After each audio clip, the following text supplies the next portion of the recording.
Hello and welcome back to Vanijya educator. मैं Muskan Chaurasia. Last lecture में हमने कवर किया था लैंड रिफॉर्म, जिसे हम एग्रीरियन रिफॉर्म भी कहते हैं। आज हम कवर करेंगे इंडस्ट्रियल रिफॉर्म।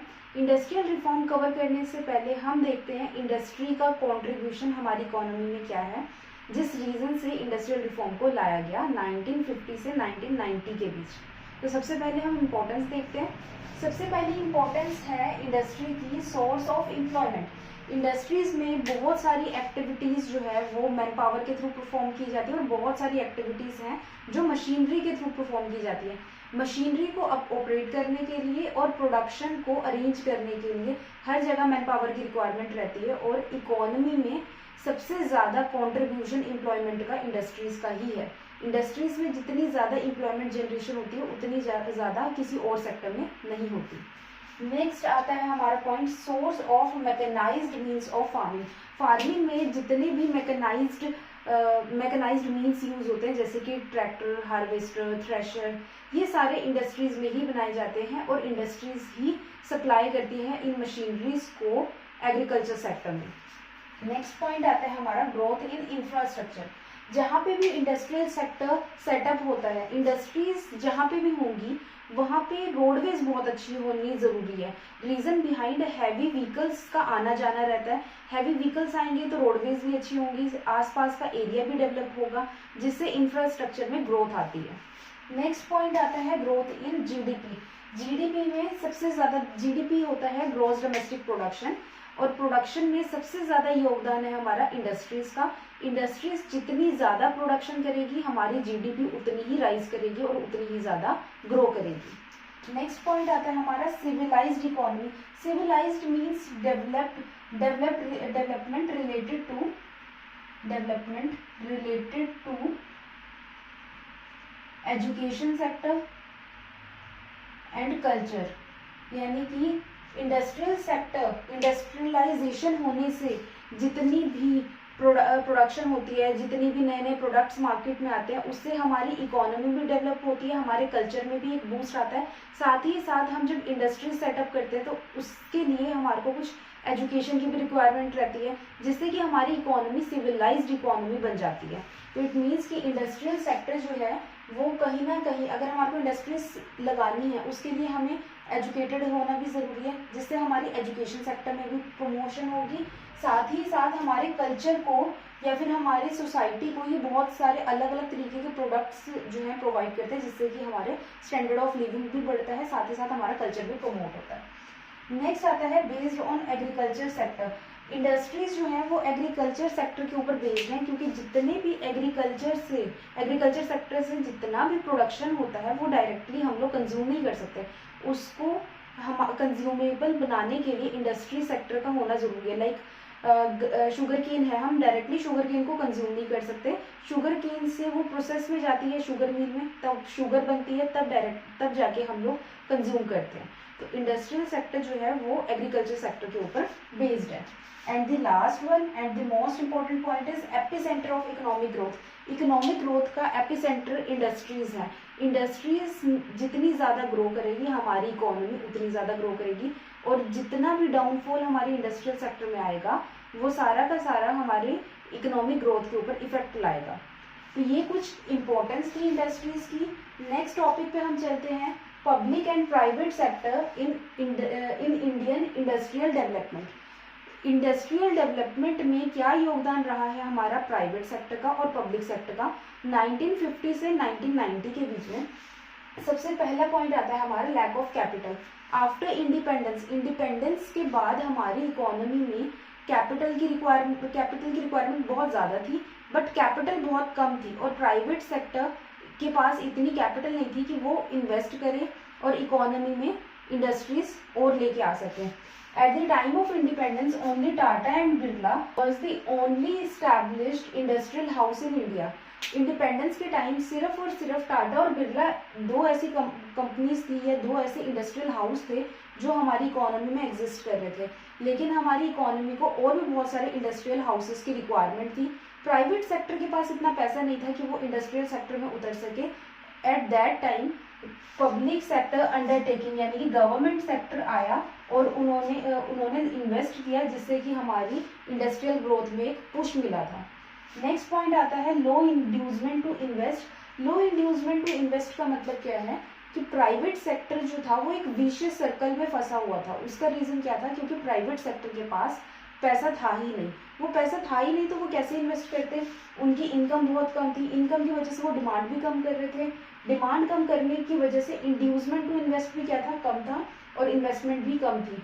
फिर वापस से वही सर्कल जो था, विशियस सर्कल स्टार्ट हो गया था, लो इनकम से low demand, low inducement to invest, फिर last low investment.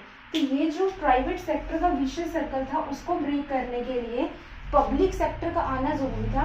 Public sector आया और इस विशियस सर्कल को तोड़ा, साथ ही साथ एक अच्छा प्रमोशन लेके आए इंडस्ट्रियल सेक्टर में, ताकि इंडस्ट्री सेक्टर जो है वो प्रमोट हो सके। प्राइवेट सेक्टर के हाथ में पैसा नहीं था, पब्लिक सेक्टर आए, पब्लिक सेक्टर ने अपना पैसा लगाया इंडस्ट्रियल सेक्टर में, ताकि एक पुश मिल सके इंडस्ट्रियल सेक्टर को। नेक्स्ट पॉइंट आता है हमारा growth with social justice. Public sector जो है वो फोकस करता है सोशल जस्टिस पे। Social justice means employment promotion पे, ताकि ग्रोथ तो हो, साथ ही साथ लोगों को एम्प्लॉयमेंट भी मिले। अगर प्राइवेट सेक्टर आएगा वो मेन फोकस किस पे रखता है, अपना प्रॉफिट मैक्सिमाइजेशन पे, वो अपना फोकस रखेगा प्रॉफिट मैक्सिमाइजेशन से, जिससे एम्प्लॉयमेंट कम हो जाएगी और मशीनरी का यूज ज़्यादा हो जाएगा। तो इस रीज़न से पब्लिक सेक्टर जो है उसने पूरी की पूरी इकोनॉमी को संभाल लिया था through social justice. Public sector की इन्वेस्टमेंट से इकोनॉमी में एक बिग पुश आया और इंडस्ट्रियल सेक्टर को एक अच्छा पुश मिला था, तभी इंडस्ट्रियल सेक्टर में डेवलपमेंट आई। नेक्स्ट टॉपिक है industrial policy resolution 1956, IPR 1956। Industrial sector को एक अच्छा पुश लाने के लिए इकोनॉमी में IPR 1956 को लाया गया, जिसे 3 अलग अलग एलिमेंट्स में क्लासिफाई किया गया है। सबसे पहला एलिमेंट बताया है 3-fold classification of industries. Industries को 3 अलग अलग फोल्ड्स में, यानी कि 3 अलग अलग टाइप्स में क्लासिफाई किया गया है। आफ्टर इंडिपेंडेंस 1956 के बाद जितनी भी इंडस्ट्रीज पहले से एस्टैब्लिश्ड और डेवलप्ड थी उसको पब्लिक सेक्टर अंडरटेकिंग में ले लिया गया।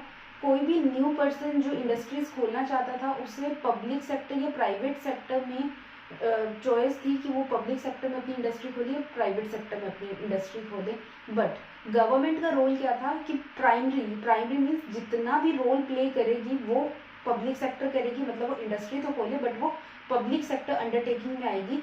और अगर वो प्राइवेट सेक्टर में रखना चाहता है वो सिर्फ और सिर्फ पब्लिक सेक्टर अंडरटेकिंग की हेल्प करने के पर्पज से अपनी इंडस्ट्री को खोल सकता है। तो ये 2 पॉइंट थे। और तीसरा था अगर कोई भी इंडस्ट्री इन दोनों पॉइंट से अलग कोई भी इंडस्ट्री खोलना चाहती है तो वो प्राइवेट सेक्टर में आ सकती है।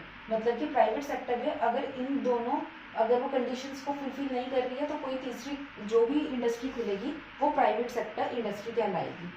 नेक्स्ट पॉइंट था इंडस्ट्रियल लाइसेंसिंग। गवर्नमेंट ने इंडस्ट्रियल लाइसेंसिंग को कंपल्सरी कर दिया गया प्राइवेट सेक्टर के लिए। प्राइवेट सेक्टर में कोई भी इंडस्ट्री खुलना चाहती है तो उसको सबसे पहले गवर्नमेंट से लाइसेंस लेना ज़रूरी है, तभी वो अपनी इंडस्ट्री खोल सकती है। साथ ही साथ लाइसेंस जो है सिर्फ नई एंटरप्राइजेस के लिए नहीं था, वो साथ ही साथ अगर आपको अपनी एक्सपेंशन करना है प्रोडक्शन कैपेसिटी के लिए, प्रोडक्शन कैपेसिटी को एक्सपेंड करना है तो भी लाइसेंस की रिक्वायरमेंट रहेगी प्राइवेट सेक्टर में। गवर्नमेंट ने अपनी पॉलिसी को लिबरल कर लिया था।